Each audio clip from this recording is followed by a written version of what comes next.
Welcome दोस्तों, स्वागत है आपका मार्केट बस टुडे में। मार्केट बस टुडे में हम लोग बात करते हैं डेली स्टॉक के ऊपर, जो भी न्यूज़ में रहते हैं, टॉप गेनर रहते हैं या किसी के बारे में कुछ यानी कुछ अच्छा लग सकता है कि आप इन्वेस्टमेंट के लिए उसको देख सकते हो। ना तो हम यहाँ पे कुछ आपको रिकमेंडेशन देते हैं बाय सेल का, नहीं तो आपको कुछ एडवाइस करते हैं, लेकिन कुछ चीज़ें रहती है कि जो मार्केट के पार्टिसिपेंट के साथ डिस्कस होनी चाहिए, यही हम लोग यहाँ पे शेयर करते हैं। तो फिर से एक बार दोस्तों आपका स्वागत है मार्केट बस टुडे में। तो आज का एक बड़ा न्यूज़ आया है मार्केट में कि टाटा एल्क्सी का जो स्टॉक है ये बहुत बड़ा रैली किया है कल के दिन में, यानी 26 तारीख को, और 27 यानी आज की तारीख 27 अगस्त 2024 को। तो ऐसे क्या रीज़न हो सकते हैं कि उसकी वजह से स्टॉक बढ़ा है, राइट। तो देखिए, स्टॉक बढ़ने के कोई ना कोई रीज़न तो रहता ही है, राइट। किसी के पास वो रीज़न वैलिड रहेगा, किसी के पास रीज़न किसी को मालूम नहीं रहेगा, कोई गेस कर सकता है। लेकिन देखिए, मार्केट में एक थ्योरी चलती है कि अगर कोई स्टॉक बढ़ा, राइट, या कोई स्टॉक गिरा, यानी वो ऊपर भी गया होगा या नीचे भी गया होगा, तो लोग उसके पीछे रीज़न ढूंढना शुरू करते हैं, राइट। तो रीज़न शुरू क्यों करते हैं? क्योंकि लोगों को कुछ वैलिडेशन चाहिए कि यार ये न्यूज़ की वजह से चढ़ा या इस न्यूज़ की वजह से गिरा। लेकिन ये वैलिडेशन जो रहता है, ये मार्केट में मैं बोलूँ 100 में से 99% लोग ढूंढना चाहते हैं कि ये क्यों बढ़ा है, क्यों गिरा है। लेकिन मैं आपको मेरे एक्सपीरियंस से बोलता हूँ, ये कोई चीज़ें मायने रखती नहीं है अगर आप लॉन्ग टर्म इन्वेस्टमेंट करते हो तो, राइट। आपको मेरी बात समझ में आती होगी, या आप लॉन्ग टर्म इन्वेस्टर हो तो आपको कुछ चीज़ें समझ में आनी चाहिए, राइट। तो उसी में रहता है कि वैलिडेशन ढूंढना बंद कर दीजिए। मैं आपको एक लाइव एग्जांपल देता हूँ, क्योंकि मार्केट में किसी को कुछ भी मालूम नहीं रहता है कि क्या होने वाला है, स्टॉक बढ़ने वाला है या स्टॉक गिरने वाला है। वो फंडामेंटल एनालिस्ट रहने दो, वैल्यू इन्वेस्टर रहने दो, मोमेंटम इन्वेस्टर रहने दो, या वो टेक्निकल चार्ट के ऊपर देख के वो डिसीजन लेता होगा, राइट, यानी टेक्निकल देख के वो करता होगा। तो किसी के पास कुछ रीज़न रहता नहीं है, किसी को मालूम नहीं रहता है कि कल स्टॉक कहाँ जाने वाला है, या वो ऊपर भी गया होगा तो वो रीज़न लोग ढूंढते हैं, न्यूज़ चैनल वाले ढूंढते हैं, बहुत सारे लोग ढूंढते हैं। लेकिन वो एक प्रकार से वैलिडेशन हुआ, इसकी वजह से गया होगा, लेकिन किसी को मालूम नहीं रहता कि क्यों गया। लेकिन एक फैक्ट आपको माननी पड़ेगी, अगर स्टॉक ऊपर गया, यानी 100 में से अगर वो 150 रुपीज़ गया है, तो 150 प्राइस है जो आपको दिख रही है और एक्चुअली वो गया है। लेकिन क्यों गया है, ये रीज़न ढूंढना कुछ मायने नहीं रखता, कुछ मतलब नहीं रखता। हाँ, अगर गिरा है तो कुछ फंडामेंटल रीज़न है, कुछ न्यूज़ है, किसी रेगुलेटर ने कुछ उसके ऊपर बोला होगा, या बिजनेस परफॉर्मेंस खराब है। आपने देखा होगा बहुत बार ऐसा होता है कि क्वार्टरली रिजल्ट कुछ कुछ स्टॉक के बहुत खराब आते हैं, लेकिन दूसरे दिन स्टॉक वो भाग जाते, राइट। बहुत बार ऐसा होता है कि उसका रिजल्ट बहुत अच्छा आते हैं स्टॉक के, क्वार्टरली रिजल्ट बोलो, एनुअल रिजल्ट बोलो, और उस दिन स्टॉक को गिर जाता है। क्योंकि ऐसा नहीं रहता है कि रिजल्ट आने से ही अच्छा होगा या रिजल्ट बुरा आने से भी होगा, क्योंकि वैलिडेशन करना आप मार्केट में बंद कर दीजिए। मेरा बोलने का पॉइंट यही है कि वैलिडेशन या उसके पीछे का रीज़न ढूंढना बंद कर दीजिए। थोड़ा बहुत ढूंढ सकते हो, लेकिन जो ईगरनेस रहता है लोगों के बीच में कि ये क्यों बढ़ा है, क्यों बढ़ा है, क्या हो सकता है, तो ये रीज़न हम लोग देखेंगे, हम लोग ढूंढेंगे तो नहीं कि रीज़न क्या है, लेकिन कुछ डाटा दिखाऊंगा मैं आपको, तो आपको समझ में आएगा कि यार ये कुछ चीज़ें हो सकती है। और ये चीज़ें आपको ऐसा नहीं कि स्टॉक बढ़ने के बाद ही पता चलेगी, पहले भी पता रहती है, लेकिन आदमी बहुत सारी चीज़ों के ऊपर ध्यान देता नहीं है, राइट, पर्टिकुलरली इन्वेस्टर। तो चलिए दोस्तों शुरू करते हैं कि टाटा एल्क्सी के पीछे के रीज़न क्या हो सकते हैं। हम रीज़न ढूंढेंगे नहीं, मैं बार बार बोल रहा हूँ, लेकिन कुछ चीज़ें मैं आपके साथ शेयर करूँगा, तो आप थोड़ा गेस कर सकते हैं कि अरे हाँ यार, ये तो हम चीज़ें देखे ही नहीं। तो चलिए दोस्तों शुरू करते हैं। तो देखिए, कुछ दिन पहले एक न्यूज़ आई थी कि सौरभ मुखरेजा करके जो मार्सेलस इन्वेस्टमेंट या पीएमएस चलाते हैं, राइट, पोर्टफोलियो मैनेजमेंट सर्विस चलाते थे, कि उन्होंने वो स्टॉक एग्जिट किया। देखिए, सौरभ मुखरेजा का न्यूज़ दिखाने का मतलब आपके पीछे एक ही है। पहला न्यूज़ वो था, और सेकंड न्यूज़ है मनी कंट्रोल का कि 50% स्टॉक हायर गया है। उन्होंने एग्जिट कौन सा किया? टाटा एल्क्सी, यानी 6 दिन पहले या 4-5 दिन पहले की बात है, और अभी न्यूज़ आया है कि ये 15-20% भाग गया है। देखिए, सौरभ मुखरेजा का न्यूज़ मेरा दिखाने का यही मकसद है कि किसी को कुछ मालूम नहीं रहता है कि स्टॉक भागने वाला है, ऊपर बढ़ने वाला है, नीचे गिरने वाला है, राइट। अगर ऐसा होता था तो इतने विद्वान लोगों को, जिसको आप लोग समझते हो कि विद्वान लोग हैं, पीएमएस हैंडल करते हैं, बहुत उनका नॉलेज रहता है, हाँ नॉलेज है, उनको पोर्टफोलियो मैनेजमेंट आता है, क्लाइंट लोग पैसे मैनेज करते हैं, पढ़े लिखे लोग हैं, ठीक है। लेकिन जो आप ढूंढना चाहते हो कि इसके पीछे का रीज़न क्या है, वो किसी को मालूम नहीं रहता। ऐसा होता, राइट, तो सौरभ मुखरेजा उसमें से एग्जिट नहीं करते और रखते थे, क्योंकि किसको नहीं चाहिए यार 2 दिन में 20-25-30% रिटर्न, किसको नहीं चाहिए? कौन इन्वेस्टर है कि जिसको रिटर्न नहीं चाहिए? रिटर्न हर एक आदमी को चाहिए, लेकिन मेरा बोलना बार बार यही है कि किसी को मालूम नहीं रहता है, राइट। और आप ब्लैंकली ट्रस्ट कर देते हो किसी भी पीएमएस मैनेजर को। मैं इनका नाम नहीं ले रहा हूँ, लेकिन मैं बता रहा हूँ आपको कि आप बहुत सारे लोगों का ऊपर ट्रस्ट कर देते हो, किसी को पूछते हो कि स्टॉक क्यों गिरा, क्यों बढ़ा, मार्केट किधर जाने वाला। देखिए, मैं आपको 101% बोलता हूँ कि किसी को भी आप बुलाओ और उनको पूछो कि मार्केट कल ऊपर जाएगा कि नीचे जाएगा, किसी को कुछ मालूम नहीं है। टेक्निकल एनालिसिस के ऊपर बोल सकता है, कुछ कर सकता है, फिबोनाची लगा सकता है, बहुत सारी चीज़ें कर सकता है, लेकिन गारंटेड कोई नहीं बोल सकती मार्केट किधर जाने वाला है, वो सेम स्टॉक का है, राइट। तो ये मेरा न्यूज़ दिखाने का यही मकसद था कि किसी ने अगर, हाँ ये और एक दूसरा मकसद ये था कि जैसे ही इन्होंने एग्जिट किया तो मेरे पास बहुत सारे लोगों के मैसेज आए, किसी ने व्हाट्सअप पे भेजा कि अरे यार इन्होंने तो एग्जिट किया है, राइट, स्टॉक में, तो कुछ बुरी न्यूज़ है क्या नहीं है, आप बता सकते हो क्या? क्योंकि देखो मैं कोई रिकमेंडेशन देता नहीं ना, मेरा वो बिजनेस है ना मैं वो करना चाहता हूँ कभी, राइट। लेकिन लोग पूछते रहते हैं कि ये इन्होंने सेल किया तो अभी गिरने वाला है। इसी कारण मैं बोल रहा हूँ कि न्यूज़ जो भी है, ठीक है उन्होंने एग्जिट किया, वैलिड न्यूज़ है, लेकिन वो न्यूज़ के ऊपर आप डिसीजन क्यों ले रहे हो? आपने अगर स्टॉक में इन्वेस्ट किया तो वो स्टॉक नहीं है, वो बिजनेस है, आपने बिजनेस में इन्वेस्टमेंट किया। तो अगर बिजनेस में इन्वेस्टमेंट किया तो टाटा एल्क्सी का बिजनेस खराब हुआ था क्या? नहीं हुआ था। अगर आप क्वार्टरली ईयरली रिपोर्ट देखो, एक आधा क्वार्टर खराब हो सकता है, मैं ये नहीं बोल रहा हूँ, लेकिन ईयर ऑन ईयर अगर आप देखोगे 10-15 साल 20 साल का अगर आप ट्रैक रिकॉर्ड देखोगे तो बिजनेस अच्छा खासा परफॉर्म कर रहा है। हाँ इकोनॉमिकल हेडविंड रह सकते हैं कुछ, यानी बहुत सारा जो वो जिस सेगमेंट में काम करते हैं जैसे ट्रांसपोर्टेशन हो गया, हेल्थ केयर हो गया, एक आधा दो सेगमेंट में उनको तकलीफ हो सकती है। ऐसा कोई चीज़ नहीं है, ऐसा कोई बिजनेस नहीं है कि वहाँ पे किसी को तकलीफ होगा नहीं, तकलीफ हर जगह पे होगा, हर बिजनेस को होगा, लेकिन बिजनेस खराब था नहीं, स्टॉक मार्केट में अंडर परफॉर्म किया, तो आप वो टाइम पे आपने क्या करना चाहिए, वो तो किसी भी होशियार इन्वेस्टर को समझ में आना चाहिए कि क्या करना चाहिए। स्टॉक बढ़ने के बाद बाय करना ये अलग चीज़ है, लेकिन जब वो भाग नहीं रहा वो टाइम पे क्या करना चाहिए, ये तो जो यानी विद्वान इन्वेस्टर उसको समझ में आएगा। तो देखिए इसका अभी थोड़ा अपन बिजनेस फंडामेंटल देखेंगे, राइट। उसके बाद में उसका दूसरे इसके साथ कंपैरिजन देखेंगे आईटी इंडेक्स के साथ वगैरह, वो भी हम लोग देखेंगे। और सबसे मेजर जो मैं डाटा आपको दिखाऊंगा तो उससे समझ में आएगा कि इसमें कितना बड़ा कुछ चीज़ें हुआ है, वो बहुत इंपॉर्टेंट चीज़ है। तो देखिए शुरू करते हैं अभी टाटा एल्क्सी का फंडामेंटल मैं आपको बताऊं तो स्क्रीनर से लिया हुआ है। 55,000 करोड़ का मार्केट कैप है, स्टॉक का प्राइस टू अर्निंग 70.6 चल रहा है। एक कब चल रहा है जबकि स्टॉक 20-25% बढ़ा है, राइट। आरओसी आप देखोगे रिटर्न ऑन कैपिटल एम्प्लॉयड 42.7 है, डेट टू इक्विटी नील है 0.09। फ्री कैश फ्लो देखो ये साल का 618 है, पिछले 5 साल का 2085 है और लास्ट 10 ईयर्स का 2766 है, राइट। अगर आप 1 साल का और 5 साल का भी देखोगे तो लगभग 3 टाइम्स बढ़ा है 5 साल में। मैं फ्री कैश फ्लो बोल रहा हूँ, cash flow from operating activities नहीं बोल रहा हूँ। Cash flow from operating activity 5 साल का 2364 है, और जैसे प्राइस टू अर्निंग रहता है वैसे ही current market price to FCF है वो 115 का है। महंगा स्टॉक है, सस्ता नहीं है, और ये भी कब हुआ है जबकि स्टॉक 25% बढ़ा है, right. Enterprise value, dividend yield, सब आपको यहाँ पे दिख रहा होगा। अभी अगर मैं आपको 5 साल का या 1 साल का डाटा दिखाऊं, देखिए 5 साल का इसका चार्ट है, अगर मैं इसका पीई के साथ कंपैरिजन करूं तो यहाँ पे दिख रहा होगा आपको मीडियन पीई इसका 58.9 है, राइट। अभी इसका पीई बढ़ के कितना हुआ है, अभी इसका पीई बढ़ के 70.9 था, लेकिन जब आप 16 अगस्त को आप देखोगे बढ़ने से पहले तो उसका पीई कितना था 53।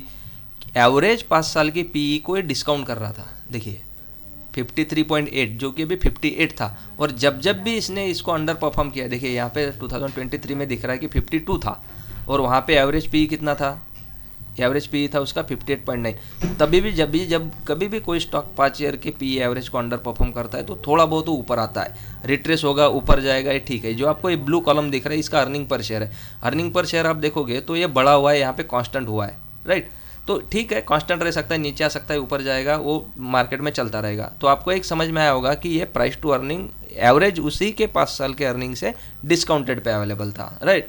अभी दूसरा प्राइस टू बुक अगर आप देखोगे, प्राइस टू बुक वैल्यू इसका 5 साल का एवरेज है 21.8, और मैं वही 16 अगस्त का आपको दिखाना चाहता हूँ तो 16.9 था। यानी परसेंटेज टर्म में देखोगे तो आप तो कितना परसेंटेज डिफरेंस है 16.9 और 21.8 में, प्राइस टू बुक का मैं बात कर रहा हूँ। और अभी तो ये ऊपर निकल गया 22.3 का है, लेकिन अभी भी एवरेज प्राइस टू बुक पे अवेलेबल है। वैसे ही अगर आप देखोगे तो प्राइस टू अर्निंग थोड़ा एवरेज से थोड़ा बढ़ चुका है, 58 का 75%, बहुत बड़ा डिफरेंस है, राइट। ये मैं आपको दिखाना चाहता हूँ कि ये यहाँ पे आप कंपैरिजन देखोगे तो आपको समझ में आएगा कि कौन सा स्टॉक कहाँ परफॉर्म कर रहा है, राइट। अगर यहाँ पे देखोगे आप बहुत सारी चीज़ें देखोगे तो प्राइस टू बुक पे महंगा है, ये तो हमको मालूम ही है। कल कंपनी डेट फ्री है, प्रॉफिट ग्रोथ देखिए 22.4% CAGR है लास्ट 5 ईयर का, जबकि कोरोना के टाइम पे या कोविड-19 के टाइम पे बहुत सारे बिजनेस स्ट्रगल कर रहे थे, तभी भी इसने 5 ईयर में 22.4 का CAGR यानी कंपाउंडेड एनुअल ग्रोथ रेट दिया हुआ है, राइट। रिटर्न ऑन इक्विटी अगर ट्रैक रिकॉर्ड देखोगे तो 37.4 का है। अभी आरओई होता क्या है, आरओसी होता क्या है, हम लोग ये बाद में देखेंगे, लेकिन आप इतना समझ लीजिए कि रिटर्न ऑन इक्विटी 37.4 है, राइट। और डिविडेंड उसका जो पे आउट रेशो है, maintaining healthy dividend pay out 51% का है। और क्या चाहिए आपको। अभी यहाँ पे अगर आप पीयर कंपैरिजन देखोगे टाटा एलएक्सजी और केपीआईटी का, क्योंकि ये मेजॉरिटी देखिए बिजनेस एक सेक्टर के अगर आप देखोगे तो एक सेक्टर समझो आईटी है, लेकिन बहुत सारे कंपनी, अभी ओरेकल फाइनेंशियल सर्विसेज का हमने कुछ दिन पहले हमने ओरेकल फाइनेंशियल सर्विसेज का कंपैरिजन किया था। तो ओरेकल फाइनेंशियल सर्विसेज जो बिजनेस है वो फाइनेंशियल में काम करता है आईटी में, वैसे ही टाटा एलएक्सजी और केपीआईटी मेजॉरिटी इनका जो सेगमेंट में काम करते हैं मैच होते हैं, लेकिन हर टाइम पे मैच होंगे नहीं, राइट। जैसे कोफोर्ज हो गया, ये कोई एयरपोर्ट वगैरह या अलग अलग जगह पे काम करते हैं, तो मैं मेजॉरिटी देखना चाहूँगा टाटा एलएक्सजी और केपीआईटी का। कोई बिजनेस दूसरे से मैच तो होता नहीं है सेगमेंट वाइज, राइट। बहुत सारे रीजन रहते हैं, लेकिन लगभग इनका 2-3 सेगमेंट साथ में आता है। तो अगर आप यहाँ पे देखोगे तो दोनों का पी देखिए, टाटा एलएक्सजी का 70 आज भी है और केपीआईटी का 76.85 है। आज भी डिस्काउंट पे, जब प्राइस कम था तो कितना बड़ा डिफरेंस रहा होगा डिस्काउंट में, पहला चीज। अगर आप प्रॉफिट ग्रोथ देखोगे दोनों का, राइट, प्रॉफिट ग्रोथ इसका 53 पॉइंट है, 3.73 है, थोड़ा कम ज़्यादा है, राइट। अगर इसका मैं आपको कंपैरिजन दिखोगे आरओसी में, रिटर्न ऑन कैपिटल एम्प्लॉयड 42.74 का है टाटा एलएक्सजी का, केपीआईटी का 38.76 है, राइट। तो बहुत सारी चीज़ें रहती है इसमें कि आप कंपैरिजन देख सकते हो। अभी थर्ड चीज़ मैं आपको दिखाना चाहता हूँ कि ऑपरेटिंग प्रॉफिट मार्जिन अगर मैं आपका इसका देखूंगा कंसोलिडेशन का, तो देखिए ये स्टेबल है 22 से 30 के बीच में। अगर इसका सेल्स ग्रोथ पिछले 10 साल का 16% CAGR है, कंपाउंडेड प्रॉफिट ग्रोथ 27% है और आरओई 35% है, और स्टॉक ने 40% CAGR से रिटर्न दिया हुआ है पिछले 10 साल में, राइट। ये भी आप यहाँ पे देख सकते हो। बैलेंस शीट नील है, कुछ दिक्कत नहीं है, बोरोइंग जीरो के लगभग है, कुछ ज़्यादा दिक्कत नहीं उसमें। अभी यहाँ पे दिख रहा होगा net cash flow, right, sorry, यहाँ पे दिख रहा होगा आपका आरओसी देखिए आपका यहाँ पे 22 था, 48 है, 60। अगर आप देखोगे तो 40 to 50 के बीच में इसका आरओसी है, यानी return on capital employed, right. ये देखना बहुत जरूरी है। प्रमोटर का यहाँ पे शेयर होल्डिंग है, ये हुआ इसका फंडामेंटल। इसमें आप जाओगे पूरा पढ़ोगे तो बहुत डिटेल्स बिजनेस है, लेकिन मैंने आपको खाली इसका मोटा मोटा पिक्चर दिखा दिया। ये बहुत रीज़न है कि बिजनेस खराब नहीं हुआ था, बिजनेस अच्छा था, स्टॉक ने अंडर परफॉर्म किया। अभी हम लोग इसका कंपैरिजन देखेंगे CNX IT के साथ, IT इंडेक्स का, केपीआईटी टेक का, और थर्ड इसमें हम लोग देखेंगे टाटा एलएक्सजी का। चलिए उसको कंपैरिजन देख लेते हैं एक बार। तो देखिए आपको ये जो पिंक कलर की लाइन दिख रही है, राइट, केपीआईटी टेक की है, ब्लू कलर आपका IT इंडेक्स है, और ये जो रेड कलर है वो टाटा एलएक्सजी है। जैसे कि आपको यहाँ पे सिंबल भी दिख रहा होगा टाटा एलएक्सजी का, CNX का, केपीआईटी का। तो ईयर टिल डेट का हम लोग चार्ट देखेंगे, ईयर टिल डेट, राइट। तो ईयर टिल डेट में अगर आप देखोगे तो ये 0 से शुरू होता है लेफ्ट साइड में। केपीआईटी टेक अभी भी CNX IT इंडेक्स को, यानी 2.60% अभी थोड़ा बड़ा है। CNX IT 16.85 और 24.58। तो आप डिफरेंस देखोगे कि ये अभी भी अंडर परफॉर्म कर रहा है YTD से। जब आप यहाँ पे देखते होगे यहाँ से, तो देखिए ये कितना बड़ा डिफरेंस पे अवेलेबल था, यानी इसने अंडर परफॉर्म किया पूरे साल CNX IT को। केपीआईटी टेक तो छोड़ ही दीजिए, वो तो आउट परफॉर्म हुआ है। तो इंडेक्स से इसने अंडर परफॉर्म किया, जबकि फंडामेंटल इसका स्ट्रांग था और अच्छा था, कोई डिटोरेट या खराब हुआ नहीं था, राइट। तो ये कंपैरिजन आप देख सकते हो कि वो कहाँ पे, यानी कैसे वो उसके इंडेक्स के हिसाब से काम कर रहे थे। कि कंपैरिजन तो होगा नहीं इंडेक्स का और इसका, लेकिन हाँ वो जो इंडेक्स है वो सेक्टर का है और वो सेक्टर में काम कर रही है, तो समझ लीजिए कि वो आपको कुछ दिखा सकता है कि इंडेक्स से अंडर परफॉर्म किया या आउट परफॉर्म किया, राइट। अभी सबसे इंपॉर्टेंट डाटा मैं आपको दिखाना चाहता हूँ कि इसका जो 2-3 दिन से जो इसमें यानी मार्केट ये स्टॉक बढ़ा है, तो इसके पीछे के रीज़न देखेंगे तो ये देखिए NSE की वेबसाइट पे आपको सिक्योरिटी वाइज डाटा मिल जाएगा, जो कि डिलीवरी डाटा जिसको बोलते हैं। तो ये मैं पूरे मंथ का नहीं, मैं पूरे वीक का लेता हूँ, क्योंकि इसी वीक में इसमें हलचल हुई है। थोड़ा रुकिए, थोड़ा पहले एक पूरे मंथ का देख लेते हैं। तो मंथ में अगर आप देखोगे तो 2 ही इस पर आप फोकस कीजिए, इतना बड़ा चीज़ देखने का जरूरत नहीं है। टोटल ट्रेडेड क्वांटिटी देखिए 29 जुलाई को 64 था, 64,000, राइट। टर्नओवर 1 करोड़ में है, नंबर ऑफ ट्रेड्स इतने हुए, और डिलीवरी हुई थी 42,000 शेयर्स की, यानी 65%, राइट। टोटल ट्रेडेड क्वांटिटी का डिलीवरी लेके गया था कोई तो भी, राइट। ये तो इंट्राडे वाले नहीं है कि अभी मोमेंटम में है तो अभी बाय करो और इंट्राडे करने वाले, ऐसा तो है नहीं। तो अगर आप देखोगे तो इसका जो डिलीवरी क्वांटिटी है ये 63, राइट, 63 to 50% के बीच में है, राइट। अभी मैं आपको कुछ चीज़ें दिखाना चाहता हूँ। अभी ये वीकली पे आ जाते हैं तो आपको समझ में आया होगा कि इसका डिलीवरी कैसा होता है। तो अगर आपको मैं डिलीवरी दिखाऊंगा, ऐसा क्यों हो रहा है यार, ठीक है। देखिए अगर समझो अगस्त महीने का आप देखेंगे, 12 अगस्त को देखेंगे तो 58,000 का टोटल ट्रेडेड क्वांटिटी और 14,000 ने 54% डिलीवरी ले लिया। देखिए वॉल्यूम बढ़ा था 19 अगस्त को, टोटल ट्रेडेड क्वांटिटी हुई थी 1,17,000, उसमें से 18,000 ही उसमें से 58,000 ही डिलीवरी हुआ और 49% यानी वो उसका निकला है कि 49% उन्होंने डिलीवरी लिया है, राइट। अब ये कल का यानी 27 का भी अगर आ गया है, राइट 27 का भी डाटा आ गया, अपडेट हो गया। देखिए अभी तो बहुत बढ़िया हो गया। देखिए अभी आप देखोगे तो 26 को 12,91,000 का टोटल ट्रेडेड हुआ था, 1,24,000 यानी 1,25,00,000 का इन्होंने 1,25,00,000 के ट्रेड हुए थे। तो आप देखोगे नंबर ऑफ ट्रेड जो ऑन एन एवरेज 10, 12, 15,000, 29,000, 30,000 यानी मैं बोलूँ मोटा मोटी तो 15-20,000 का क्वांटिटी जो नंबर ऑफ ट्रेड होते थे वो 1,25,00,000 ट्रेड हुए और 12,00,000 यानी 13,00,000 पकड़ लो आप मोटा मोटी, उसमें से 4.25 की डिलीवरी हुई यानी 36% की डिलीवरी हुई, राइट। डिलीवरी कम दिख रही होगी आपको कंपेरिजन टू ए, पर नंबर ऑफ ट्रेडेड क्वांटिटी बहुत बड़ी है। और आज का वॉल्यूम देखोगे आप तो कल से कम 4 टाइम्स ज़्यादा है, 55,00,000 का नंबर ऑफ ट्रेडेड क्वांटिटी हुआ और आज का टर्नओवर आप देखोगे तो बहुत ही ज़्यादा है।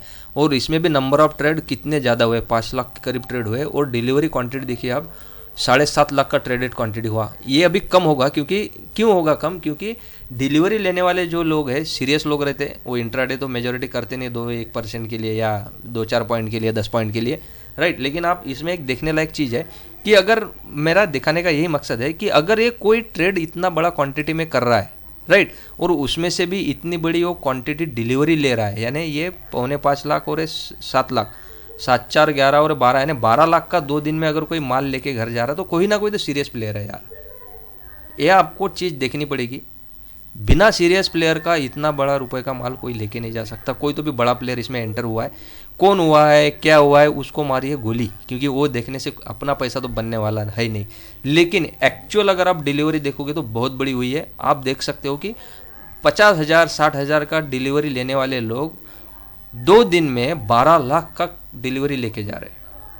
आप यकीन मानिए बहुत बड़ा क्वांटिटी है ये। और 12,00,000 क्वांटिटी अगर कोई लेके जा रहा है, मैं यानी डिलीवरी की बात कर रहा हूँ, मैं इंट्राडे की बात नहीं कर रहा हूँ। इंट्राडे तो बहुत ज़्यादा है, यानी 60, 55, 10, 65 यानी 65 to 60-70 लाख का ट्रेडेड क्वांटिटी है। वो छोड़ दीजिए, लेकिन अगर कोई इतना बड़ा डिलीवरी लेके जा रहा है तो उसके पीछे कुछ ना कुछ रीज़न है। रीज़न क्या है वो मत देखिए, क्योंकि रीज़न वैलिड भी रह सकता है, इनवैलिड भी रह सकता है, लोगों के जस्टिफिकेशन भी रह सकते हैं। जस्टिफिकेशन से पैसा बनेगा नहीं। अगर स्टॉक आपने होल्ड किया, अच्छा क्वालिटी का बिजनेस रहा, अंडर परफॉर्म किया, तो आपका पैसा लॉन्ग टर्म में बनेगा। कम टाइम में या 2-3 महीने में, 1 क्वार्टर में, 2 दिन में, 4 दिन में पैसा बनेगा नहीं मार्केट से, राइट। पैसा बनने के लिए थोड़ा पेशेंस होना जरूरी है। तो ये देखिए मैं आपको टाटा एलेक्सी का एक बार चार्ट दिखा देता हूँ। तो देखिए आज का अगर आप देखोगे वॉल्यूम 5.503, जैसे कि मैंने आपको दिखा 55 लाख का ट्रेडेड क्वांटिटी हुआ, कल 12,00,000 का यानी 1.2 मिलियन का हुआ। तो आप देखोगे तो ये जो टावर आपको दिख रहा होगा नीचे का, ये टावर आप देखोगे तो बहुत बड़ा है, ह्यूज टावर है। ये डेली का मैं आपको दिखा रहा हूँ चार्ट। तो डेली चार्ट पे ये वॉल्यूम का अगर आप देखोगे तो वॉल्यूम बहुत बढ़ चुका है ये, राइट। इसका 10,760 का हाई था, वहाँ से करेक्ट हुआ है ये। अगर आप देखोगे तो इसका लो अगर आप देखोगे तो लो इसका बना था 5 जून के करीब, राइट। मैं दिखाई देता हूँ आपको एक बार। इसका जो लो बना था वो लो देखिए आप, ये लो बना था आपका 4 जून के करीब, वो लो बना था 6,411, यानी रिसेंट का लो मैं आपको बोल रहा हूँ। वैसे लो तो बहुत रहेगा इसका, राइट। तो ये जो मैं आपको दिखाने का ट्राई कर रहा हूँ ये चार्ट, तो इसमें देखिए ये वॉल्यूम बहुत बड़ा है, इसी की वजह से ये बड़ा है। बिना वॉल्यूम के सप्लाई डिमांड के बजाय ये बढ़ेगा नहीं था और ओवरसोल्ड हो गया था ये, राइट। अगर आप RSI पे देखोगे तो RSI यानी लगभग 25 या 30 के पास, 40 के पास आया था। तो यहाँ पे ओवरसोल्ड हुआ था। ओवरसोल्ड हुआ तो अगर इतनी बड़ी क्वांटिटी है तो बाय वो ऊपर ही जाने वाला है, राइट। तो ये बहुत सारे रीज़न है। मेरा दिखाने का मकसद आपको यही था कि ये बहुत सारी चीज़ें रहती है इसमें, इसी के कारण स्टॉक बढ़ता है। और रीज़न ढूंढना बंद कर दीजिए मार्केट में से, राइट। तो टाटा एलेक्सी का हमने क्या क्या देखा। टाटा एलेक्सी का देखा कि किसी को कुछ मालूम नहीं रहता है कि मार्केट में क्या होने वाला है। जैसे मैंने सौरभ मुखरेजा या बहुत सारे लोग आपको सौरभ मुखरेजा के बारे में बताया, उसके बिजनेस फंडामेंटल देखे, उसके ROC देखा, राइट। उसका हमने कंपैरिजन किया है कि ये इसको इंडेक्स को अंडर परफॉर्म किया था, राइट। और डिलीवरी डाटा देखा, सबसे इंपॉर्टेंट चीज़ है, राइट। अगर इतना बड़ा डिलीवरी कोई लेके जा रहा है तो वो तो कोई यानी होशियार आदमी रहेगा कि इतना बड़ा पैसा लगा कि उसका डिलीवरी लेके जा रहा है। ठीक है दोस्तों, तो ये हमने देखा आज के लेक्चर में। तो इसमें कोई रीज़न मैंने आपको बताया नहीं, मैंने आपको डाटा दिखाया कि ये रीज़न या ये वैलिडेशन उसके पीछे हो सकते हैं, राइट। ढूंढने का तो कुछ मतलब नहीं है, लेकिन जो चीज़ ऑलरेडी थी, ये बढ़ने के पहले भी उसके फंडामेंटल थे, उसके बढ़ने के पहले भी इसमें जो अंडर परफॉर्म किया इंडेक्स को वो भी उसमें दिखता था आपको, और जो उसका बिजनेस का ग्रोथ है वो भी आपको मालूम था कि क्या है। तो इसमें कोई चेंजेस नहीं है, कुछ नई चीज़ें मैंने आपको बताई नहीं। हाँ, एक ही चीज़ नहीं हुई है कि उसका डिलीवरी कोई तो भी लेके गया है, और कोई तो भी सीरियस प्लेयर लेके गया है। ऐसा नहीं कि टाटा एलेक्सी ऊपर ही जाता रहेगा, कभी करेक्ट भी होगा, गिरेगा भी, हो तो मार्केट का नेचर है। अच्छी कंपनी भी गिरती है, आप होल्ड करोगे, बढ़ेगी, गिरेगी, चलती रहेगी वो। ठीक है दोस्तों, तो आज का ये मेरा लेक्चर आपको कैसे लगा मुझे लाइक करके, कमेंट करके और बताइए, और ये दोस्तों के साथ वीडियो शेयर कीजिए। चलिए दोस्तों, thank you so much for watching. जय हिंद।